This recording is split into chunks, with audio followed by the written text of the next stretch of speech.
So in that part of the country, there are many pythons. One, they are just there in the bush, and two, they're used in rituals. So almost every night there'd be all this drumming, and it's beautiful. I mean, the sound is beautiful. It carries. And beautiful. But yeah, they would use pythons as part of their rituals, which I wouldn't quite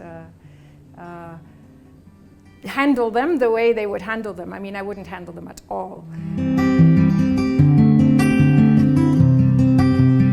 Hey everybody, my name is Angie Murenga. You're watching Just Angie. It's Mwangi Monday, and we started a conversation last week with Anja about her journey coming into Africa, where she's now been for 28 years. She's really experienced the most amazing things, some of them quite dangerous and alarming, and I always say that she's more Kenyan than some of us, and I want to talk about that journey. Then it's going to bring us into her experiences, because she really understands the issues facing the continent, so that we can then, or the East African region, so that we can take from there as like practical things that we can do to change our lives and the lives around us. So 28 years, so you land in Tanzania.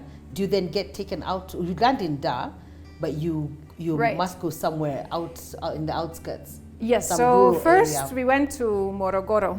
Okay. Morogoro is going westward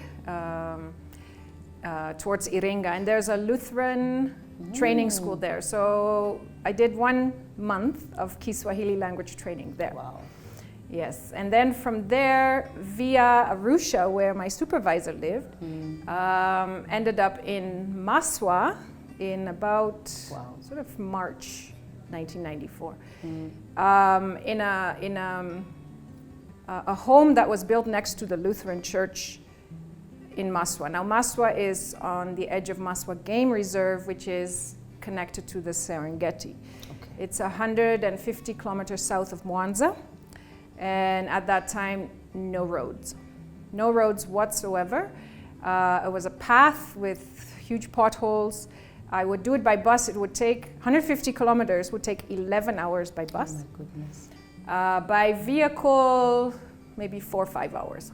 Yeah, you just had to go very slow. And what were you going to do there? You were going to help farmers grow something without water, I remember. Yes, and so that's where my water journey began, because when the first task we were tasked with, and that was myself and my counterpart, who was a development worker with the Lutheran church. So we worked together.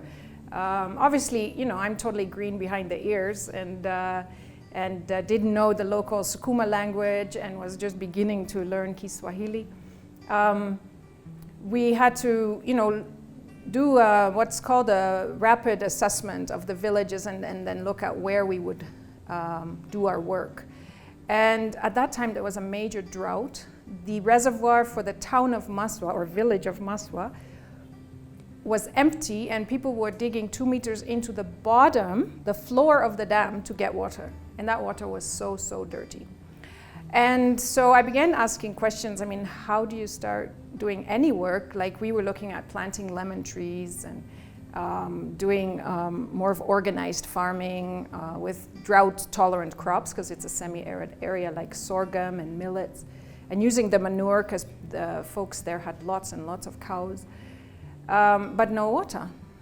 And so I convinced our agency that we would dig some shallow wells, because the water table was not far.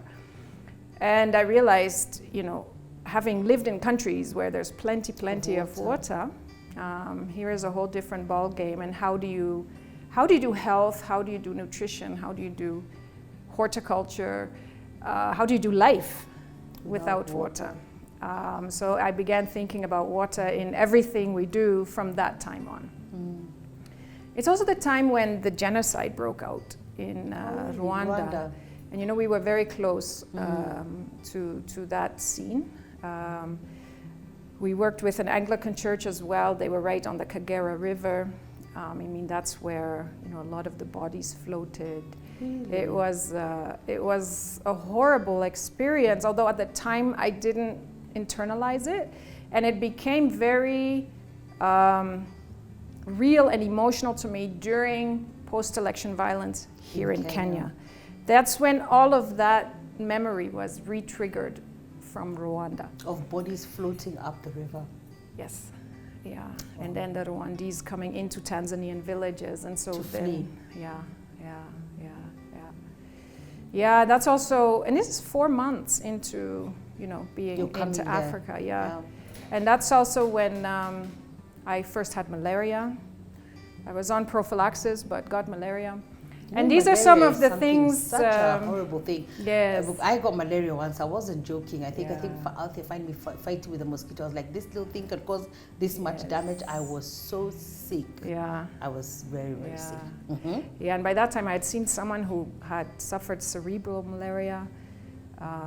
It's an awful thing. But I only had it twice in Tanzania, and I've never had it since. Okay.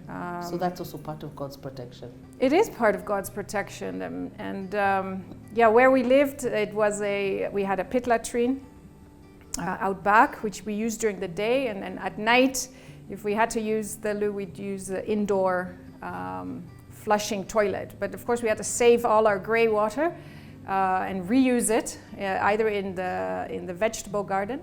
Or even indoors for flushing the toilet. And the reason we had a vegetable garden is because the only thing you could buy on the market were onions, tomatoes, and cabbage. And I liked fruits and things like that. And the Lutheran pastor who had lived there before had planted a beautiful garden. There were pomegranates and gooseberries, and he even had lettuce and different things. Okay, so that's water experience. How do you get into the pythons? Because the pythons really scared me. I think now I've remembered what you were writing is the things that God had saved you from. Yes. So where do the pythons come in, Anja? So in that part of the country, there are many pythons. One, they are just there in the bush, and two, they're used in rituals. So almost every night there'd be all this drumming, and it's beautiful. I mean, the sound is beautiful. It carries, and it's beautiful. But yeah, they would use pythons as part of their rituals, which I wouldn't quite handle them the way they would handle them. I mean, I wouldn't handle them at all. But one time there was when I was driving on this path back to the village, I drove over this log, and then I looked, and this log was actually a dead python. It had swollen, it had probably swallowed something, because they swallow things. And so they can become very large. But unfortunately, it had laid itself across the road, so it didn't survive. We also had a time when, that was a python too, I think, when my dad visited in Tanzania, and we went to Ngorongoro crater. Did anybody ever come to see my dad this child was doing in Tanzania? So he came, took him to Serengeti, Ngorongoro crater, but then a snake crawled into our Land Rover in the crater. So we didn't know where it had gone, where it had holed up, where it was lying. And by the time we got back to our lodge where we were staying on top of the crater, local people always know how to handle different things, and so they somehow smoked the snake out, and it left. Wow. So, but the main thing with snakes, and I suppose with other animals, wild animals, is not to scare them. So, yeah. The other thing that's interesting in that part of the world is you have tanzanite. Yes, it must be a gem, crystal. And there was a Catholic mission near where we were, and it was just on the path. And there were diamonds. So in this part of the country, there were so many pit latrines because people were not allowed to dig for the diamonds. They belong to the government if you find them. So people would dig pit latrines in the name of pit latrines, but they're looking for diamonds. Exactly. And yes. Wow. Yes. People will always find a way. Yeah. So it's a well-resourced part of the country, but it's also very dry in terms of the climate. It's semi-arid. So I want us to move to Kenya because I want to talk now about water and water solutions, but we're going to go away and come back. I want to talk about Kenya. I want to talk about the water solutions and our issues around water. Let's see how that goes. God bless you. We continue. See you next Monday.